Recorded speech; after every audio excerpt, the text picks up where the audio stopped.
Welcome to Engineering Studio with Dr. Mohammad Tahir. In this video, we are going to solve a design example for eccentrically loaded isolated footing. A 450 by 300 mm interior column reinforced with 8 number 25 bars of grade 420 supports a dead load of 500 kN and live load of 350 kN along with movement because of dead load about y-axis 150 kN and movement because of live load about y-axis of 100 kN. Assume that the live load reduction of 20% is allowed at the foundation level. The foundation is to be rectangular, having longer to shorter side ratio of 1.4 and placed at a depth of 1.5 meter where the gross allowable bearing capacity is 300 kilopascal.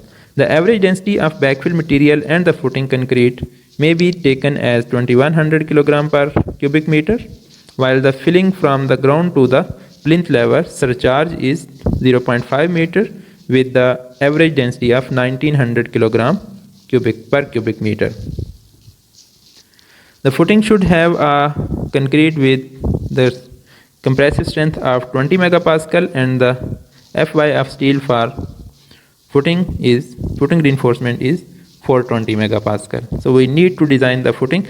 First we need to proportion the footing, and then we need to check the footing for shear and flexural, and we need to design the flexural reinforcement, as well as we need to design the downward reinforcement to resist the bearing stresses.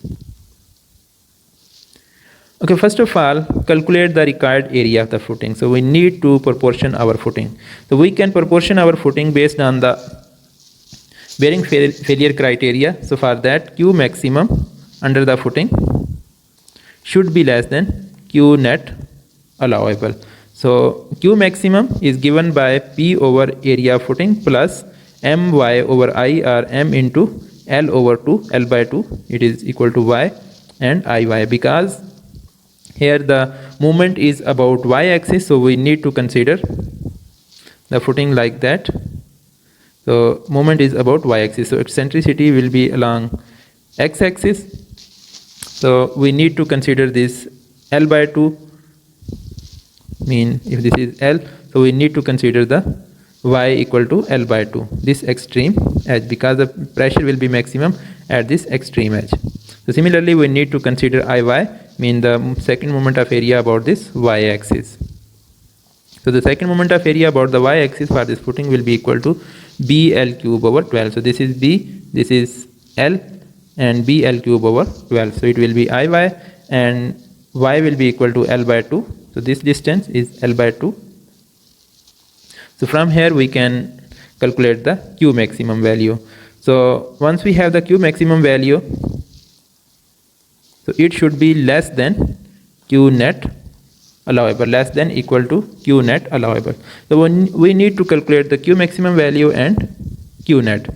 So Q maximum, for Q maximum we need this P, the service load, we need the area of footing which is not known at this stage, we need My which is known, we need to calculate the total service bending moment. We don't know the value of L, we can calculate the Iy in terms of B and L. So P is equal to P dead plus P live, and we have 20% reduction of live load, so 1 minus 0.2, so it will give us a factor 0.8. So this is the service dead load. Similarly we can calculate the service bending moment, so 150 plus 0.8 times 100, so it will give us the My value, service bending moment. Okay, then we need to calculate the Q net, so which is the total allowable bearing capacity minus 1.5 the depth of footing.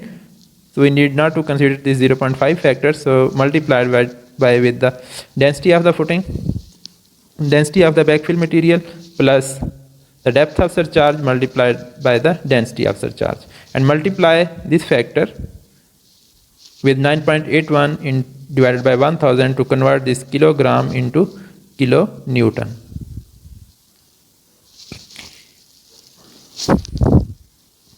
Okay, so we can get the value of net bearing capacity 275.23 kilopascal. So now by using this expression we can calculate the area of footing.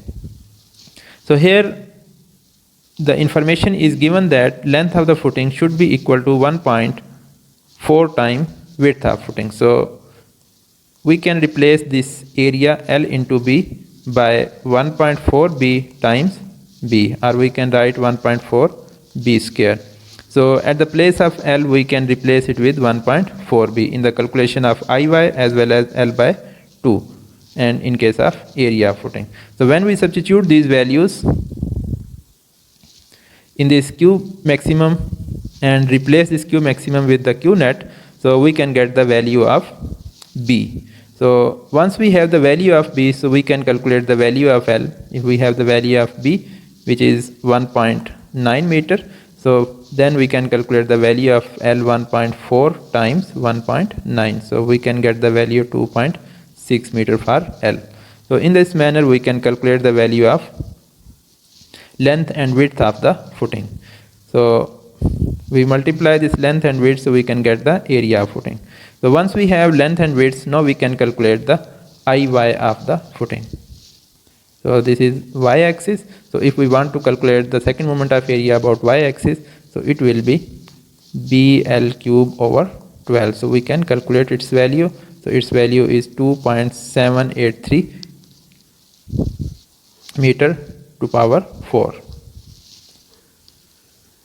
Okay, so next is check for the level of eccentricity and calculate the net soil pressure. So we need to check whether the eccentricity of the load is more than EK or less than EK. If it is more than EK, L over 6, then we can increase the length of the footing, or we can increase the dimensions of the footing, so that the eccentricity of the load can lie within the kern of the footing area. So EY is equal to MY divided by the axial load. So we can convert this bending moment into eccentricity. So the product of axial load into eccentricity is equal to M. So we can write E is equal to M over P. So M over P, so it gives us the eccentricity value, which is 0.295 meter, and L by 6 is equal to 0.433. So it means EX is less than EY, less than EK. So in that case we will have compression under the complete footing. There will not be any tension under the footing. So now we can proceed further. So to calculate the net soil pressure under the footing, we need PU, area of footing we already have, MU we need to calculate MU, we need to calculate L by 2, and then IYBL cube over 12. So first of all, PU, the factor load, 1.2 dead load plus 1.6 live load, and for live load we need this reduction factor. So it comes out to be 1048 kilonewton. Similarly, we need to factor these bending moments in the similar manner, so it comes out to be 308 kilonewton meter. And if we calculate the average pressure, which is equal to PU over AF, as we have discussed in the previous video, so we can also see over here. So on this side we have pressure P over A minus My over I, and on this side we have pressure P over A plus My over I. So if we add these two values and divide by 2, so we will get P over A minus My over I plus P over A plus My over I, and whole divided by 2. So these two will be cancelled out, and we will left with 2 times P over A divided by 2. So 2 will be cancelled out, and we will left with P over A. So it will be the average pressure. So the average pressure is equal to PU divided by area of footing. So we have calculated PU value, and we also know the value of area of footing. So it will give us the average pressure. We can also calculate the maximum value of pressure on this side and on this side. So the minimum pressure will be on this side, and the maximum value will be on the other side. So for minimum we will use the negative sign, and for the maximum we will use the positive sign. So by substituting the values of these parameters, so we can get the net pressure, the minimum and maximum net pressure. So minimum net pressure comes out to be 68.27, and the maximum comes out to be 356 kilonewton per meter square. Okay, now we have calculated the net contact pressure under the footing. The next step is to calculate the depth of the footing or thickness of footing slab. So for that we can use this expression. We have used this expression many times. So here we need to substitute this P in terms of Newton or in the unit of Newton and M in the unit of Newton meter. So this is, and this should be, M and P should be at service stage or service loads. So 780 P 1.5 times mx is 230. So multiply it with 1000 to convert this P into Newton and this moment which is in kilonewton meter into Newton meter. Plus 60, so we get the value of 435. So we can say it is 450, a little larger value. And we can calculate the value of D, H minus 60. It will give us the effective depth, which comes out to be 390. So our selected depth is 450 and the effective depth is 390.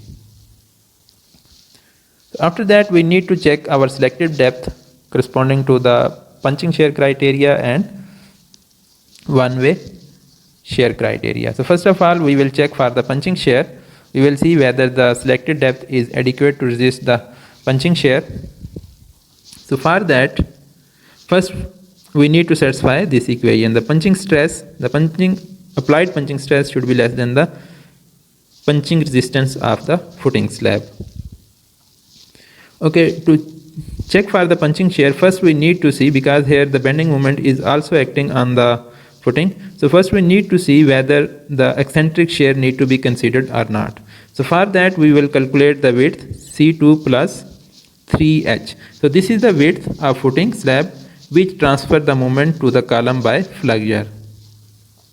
So we have seen this in case of direct design method. We have, when we discuss the topic of punching shear, that the unbalanced moment from the slab is transferred to the column in two ways. Some portion of the unbalanced moment is transferred by the direct flexure and some portion of the unbalanced bending moment is transferred by the torsion or because of eccentric shear. So the moment that is transferred by the flexure is transferred by this much width of the section, and if the width of our footing slab is more than this value, so in that case some moment will be transferred by the eccentric shear as well. Otherwise, if the width of the footing slab is less than this value C2 plus 3H, so in that case only the moment will be transferred because of flexure. Okay, so B of the footing is equal to 1.9 as we have calculated earlier, and we need to calculate C2 plus 3H, which comes out to be 1.65. So it means B is greater than this value, so we have the width of the footing larger than this value, so some part of the unbalanced moment will be transferred by the torque as well. So we can recall this.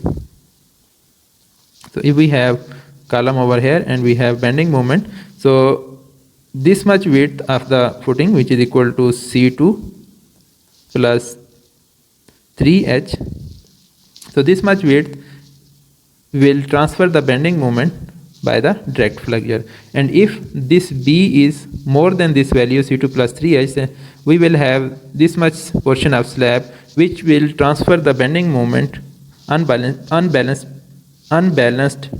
bending moment to the column by torsion.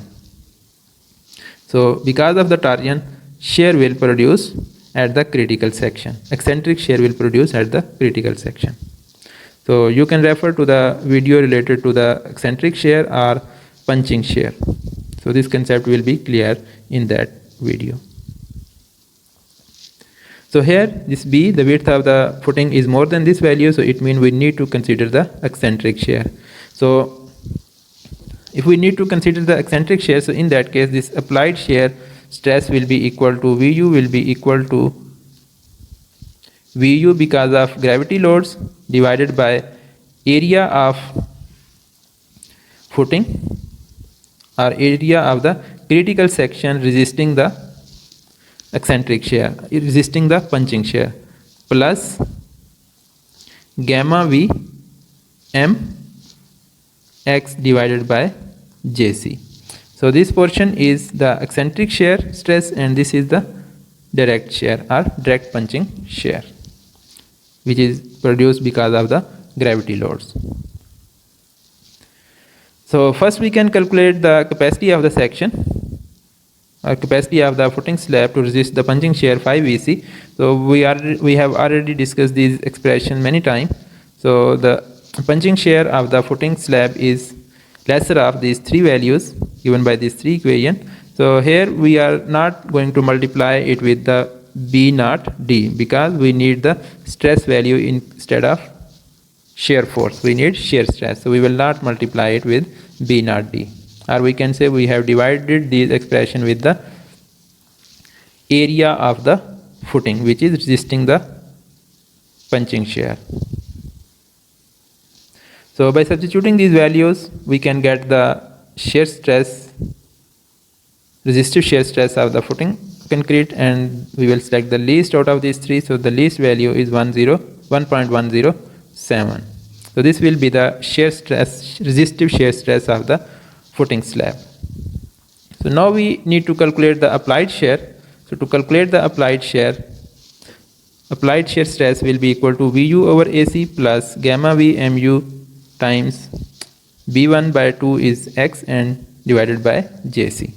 So first we can see what is this Vu. This is the applied punching shear because of the gravity load, and this can be calculated by, if we have the column over here and this is the critical section outside the column. So the area outside this critical section multiplied with the contact pressure, we can get the value of punching shear.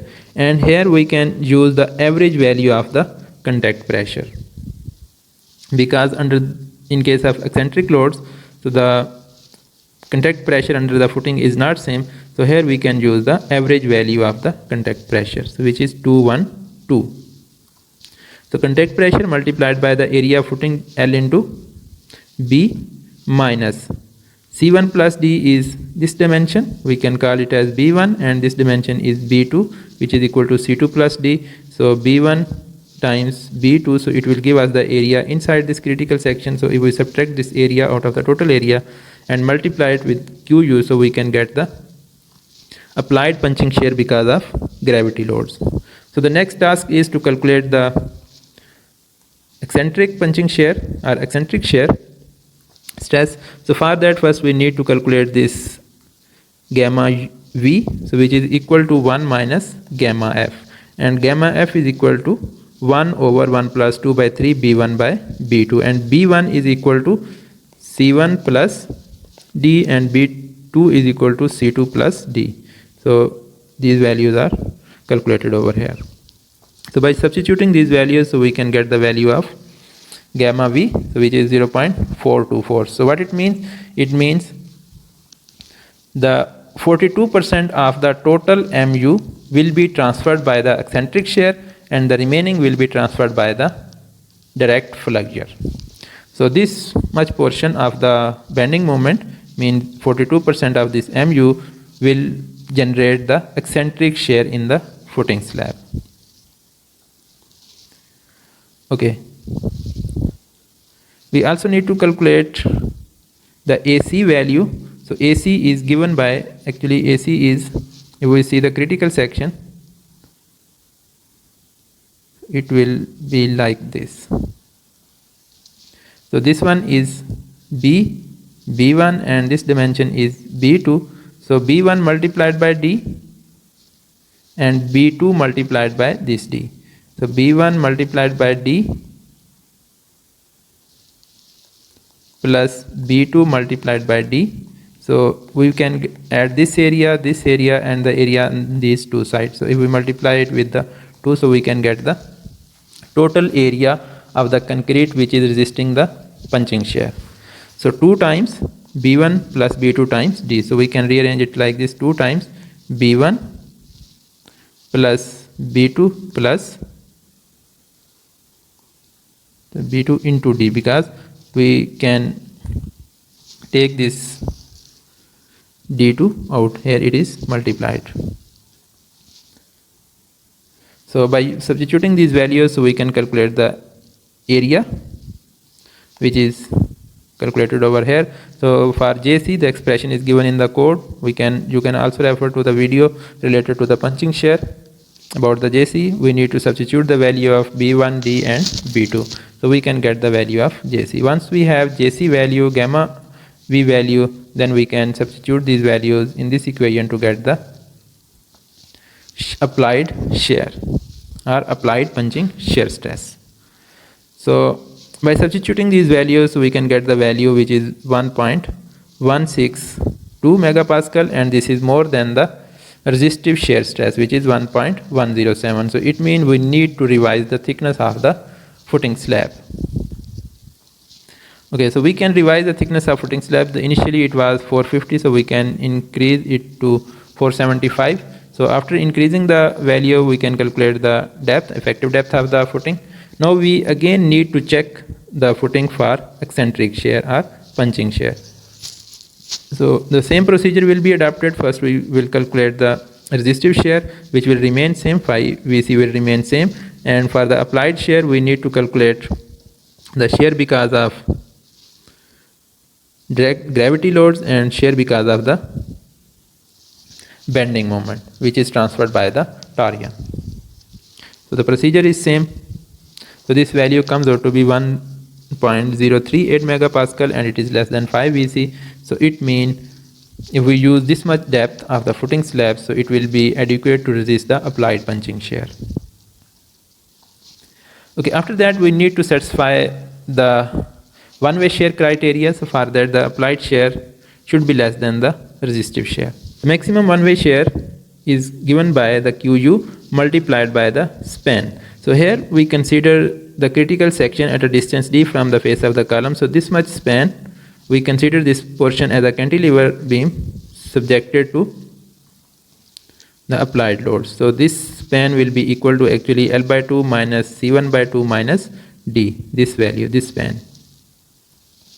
And if we see in this case, so at the distance D from the face of the column, we will have the pressure value equal to Q2, but as we go away from the critical section, the pressure will continue to increase, and at the edge its value will be equal to Q1. So if we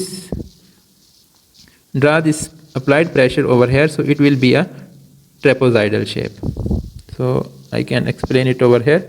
So we can consider it as a cantilever beam,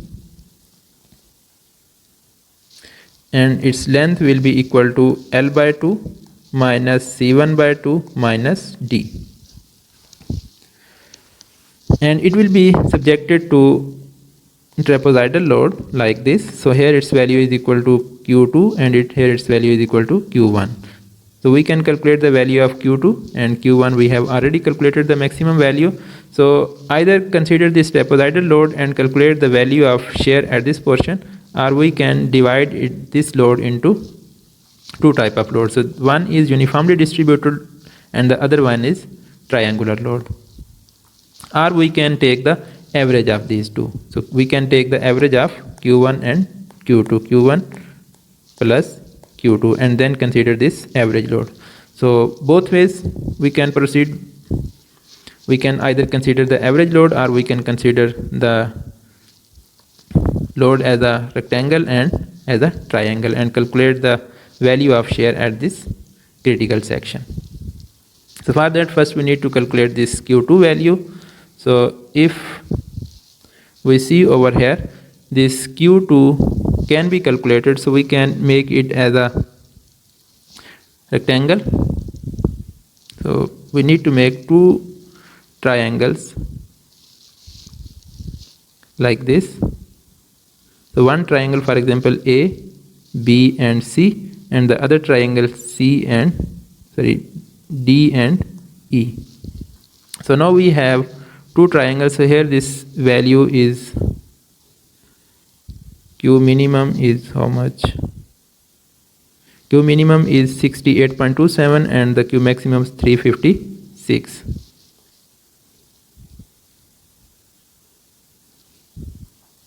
So here we have the value 68.27 and here Q1 is 356. So we need to calculate the value at this portion at a distance d from the face of the column. So we can compare these two triangles AB, triangle AB and C, and it should be equal to triangle AD and E, triangle AD and E. So by comparing these two triangles, we can calculate the ordinate. We can calculate this much portion and then add with this value, so we can get the Q2 value. So this is just a geometrical procedure, so we can do this very easily. So after calculating, we can get the Q2 value, which comes out to be 282.98. So it will be less than Q1 and more than this minimum value 68.27. Okay, so to calculate this one-way shear, we can use the average value of the contact pressure, so Q1 plus Q2 divided by 2, so we can get the average value and then multiply this average value with this span length, so we can get the one-way shear, applied shear for unit weight. So this is for unit weight. So we can calculate the shear stress or applied shear force for unit strip, so 0.75 times 1 by 6 times FC prime and BD, and here we will substitute B equal to 1000 and D is 415 for the new selected depth. So its value comes out to be 236.63 kilonewton, and it is more than this applied one-way shear. So it means it's okay, our selected depth is adequate to resist the one-way shear. So here the only new thing is that we need to first calculate the ordinate, or we need to calculate the value of pressure at this location at distance d from the face of the column. And once we have the pressure at this point and at this point, so then we can either take the average of these two pressure and take it equal to QU, or we can consider this trapezoidal load to calculate the shear force at this point, or we can divide this load into rectangle and triangle to calculate the value of shear force at this critical section. So only this calculation of this Q2 is a new thing, and we can do it very easily by considering the two triangles. We can make this triangle and we can also make this triangle. So these two triangles, by comparing these two triangles, we can easily calculate this Q2 value.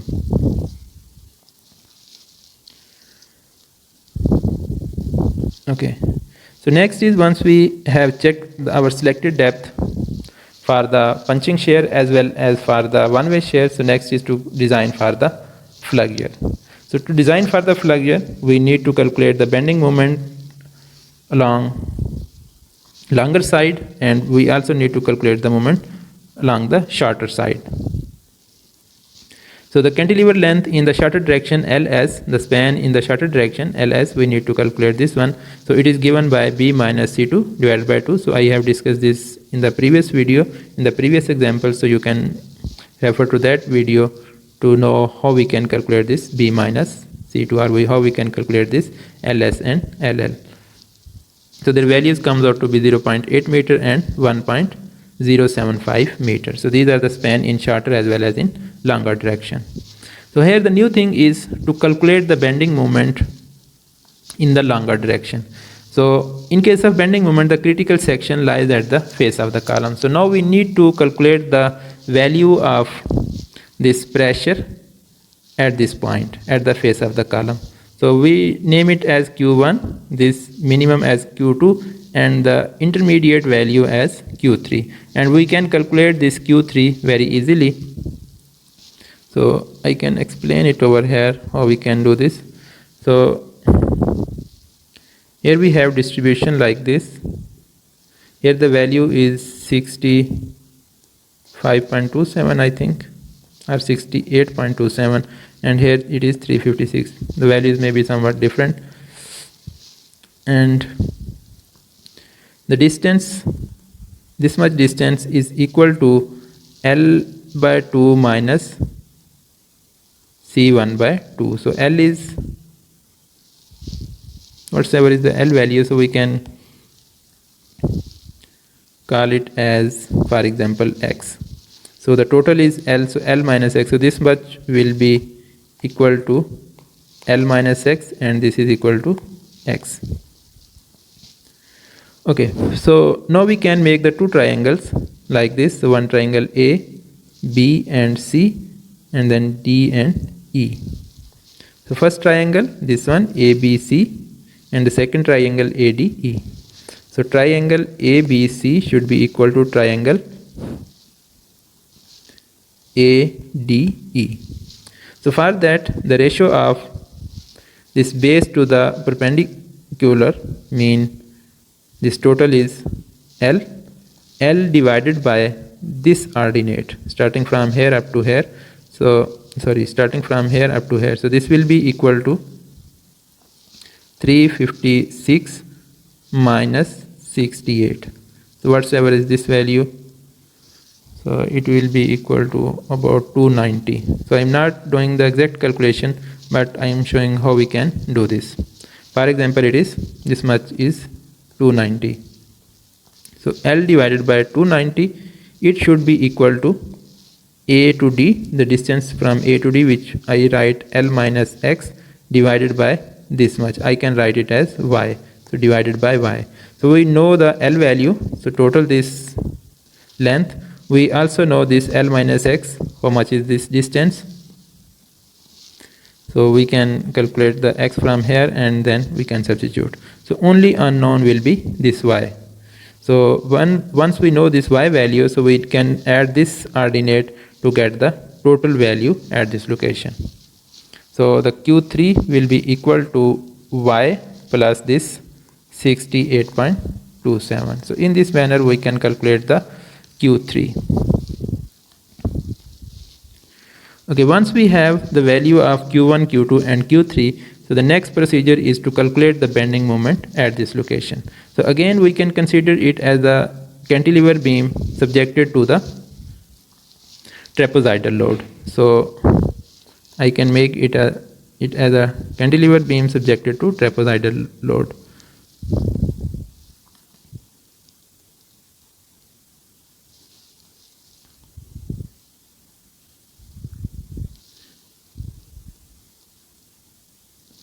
So here, so this value is Q1 and this value is Q3. So we can convert this load into two shapes, one rectangular load and the other one triangular load. So we can calculate the bending moment because of this load at this critical section at the face of the column. So the bending moment M will be equal to, so this value is Q3, and if we talk about this value, so it will be equal to Q1 minus Q3. So for this rectangular load, the bending moment will be equal to the height of this rectangle Q3 times the length, this span L, I call it as LL. So LL multiplied by the centroid of this area, so which will be equal to LL by 2. So we can write Q3 times LL square divided by 2. So we can see it over here, Q3 times LL square by 2. So this is similar to a cantilever beam subjected to uniformly distributed load. Similarly, we can calculate the bending moment because of this triangular load. So in that case, M will be equal to the area of this triangle, which is equal to 1 by 2 times the length, which is equal to LL, times the height of this triangle, which is equal to Q1 minus Q3, and multiplied by the centroidal distance, which will be equal to 2 by 3 times LL. So from here we can write, so 2 will be cancelled out, so L and L, it will become L square, so it will become Q1 minus Q3 times LL square by 3. So this is written over here. So Q1 minus Q3 times LL square by 3. So I have shown the calculation how this equation comes out. So in this way, by converting this load into rectangle and triangle, we can calculate the bending moment. So this is for rectangular portion of the load and this is for triangular portion of the load. So by substituting these values Q1 and Q3, we can calculate the bending moments, which comes out to be 182.8 kilonewton meter. Similarly, for the shorter direction, we can calculate the bending moment as q1 times ls square by 2. So here one thing we need to understand, in case of this longer direction, so if we see, the pressure distribution is here small value and here large. But if we take the critical section over here, if we take this strip, this unit strip, so the loading will be same, mean here we have q1 and here we have q3. So this portion will become a cantilever portion and it will be subjected to a trapezoidal load. And same if we take the strip over here, the same load will be, or similar load will be acting at this strip. So this is the case in the longer direction. But if we consider the shorter direction, so the scenario will be different. So in this case, if we talk about the pressure, so at this point, if the critical section will be over here, if we consider this strip or the strip at the corner, so in that case, if we convert it into, or we consider it as a cantilever portion, so in that case the load will be UDL and its value will be equal to Q1. But if we take this strip at some distance away from this corner, so its value will not be equal to Q1, so its value will be different. In the longer direction, the loading remains same for each strip, but in case of shorter direction, every strip will have different value of load because the distribution is uniform. So the load is, or the stress or pressure is continue to decrease toward this end. So in that case, if we consider the strip at this end, so it will have very less load. But if we consider the strip on this side, so it will have larger load. So we can consider a strip which have the highest value of applied load. So we will consider the maximum stress value equal to Q1, and for that we can design the reinforcement in the shorter direction. Because if we design the reinforcement in the shorter direction by using some other value, for example for this strip, so in that case it will be safe for the bending moment calculated for this strip, but here the value of stress or the load has been increased, the contact pressure has increased, so it will not be safe for this value because here the load will be more, so bending moment will be more and the reinforcement requirement will be high. So in this direction we can consider the highest value of contact pressure which will be equal to Q1 at the extreme phase. I hope you can understand this concept. So in the shorter direction we will use Q1, the highest value, and multiply it by ls square by 2. So from here we can get the value of bending moment. So this is the new concept or new thing in case of eccentrically loaded column, and the remaining things are almost same as that of concentrically loaded footings. So the remaining procedure is same. To calculate the reinforcement, calculate mu over bd square, calculate rho, find the reinforcement area, and then select the number of bars. Similar in the shorter direction, so we can calculate mu over bd square, calculate the rho value, and calculate the area per meter width, and also compare it with the minimum value of area of steel and use the larger out of these two. So here we have rectangular footing, so we need to distribute the shorter reinforcement in such a way that we need to provide higher amount in the central band. So we have already discussed this concept in detail in the previous videos in the example 2.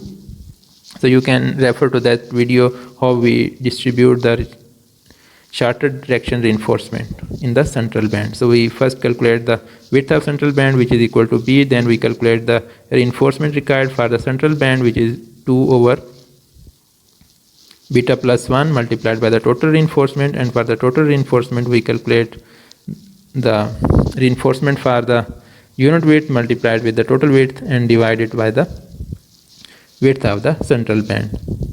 So in that case we can get the reinforcement required for the central band, and we can select the spacing. Similarly for the outer band we can calculate the reinforcement or the remaining reinforcement value, and then corresponding to that we can select the number of bars and their spacing. So we have discussed this concept in details in the previous video, so you can refer to that video.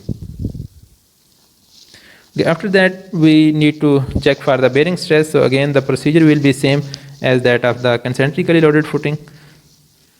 So first we need to check the requirement of dowels within the foundation. So for that first we will calculate the bearing capacity or the bearing strength provided by the concrete footing, which is equal to 0.85 fc prime a1 in square root a2 over a1, and a1 is equal to area of column, and a2 we have already discussed how we calculate this a2 value. So we find this factor. If this factor is more than 2, so we consider the value equal to 2 and calculate this 5 pn. So this is 2983 kilonewton and it is more than pu. So it means dowel reinforcement is not required. So if we calculate the dowel reinforcement or the strength to be provided by the dowel bars, so pu minus 5 cpn, so its answer comes to be 0. So it means concrete alone is enough to bear the applied load, no need of the dowel reinforcement in the footing. So next is to check for the dowel reinforcement in the column or the bearing strength of the column. So for that calculate the bearing strength provided by the column concrete. So we can use this expression. It is 1491. We can calculate the bearing strength that need to be provided by the dowels inside the column. So it is equal to PD pu minus 5pn. So its answer again comes out to be 0. It means the dowel reinforcement is not required. The concrete of the column is sufficient to resist the applied load. But even if the dowel reinforcement is not required, we provide the minimum area of the dowel steel. So by using this expression 0.005 times area of the concrete, so we can select the reinforcement required for the dowel. So it gives us the value for number 16 bars. So as we have discussed in the previous video that we prefer the number of dowel bars equal to the bars of column. So in our column we have 25 bars, so here we will use 8 bars as the dowel reinforcement, and we can use the number 16 bars. So next is the communication of the design. So we need to show the reinforcement. So this is the longer reinforcement, this is the shorter reinforcement in the band width, in this much width, which is number 13 at the rate of 140 millimeters center to center. Then in this portion, in the outer band, we need to provide 3 bars of 13 millimeter diameter on each side. Similarly, we need to provide this dowel reinforcement at number 16 bars.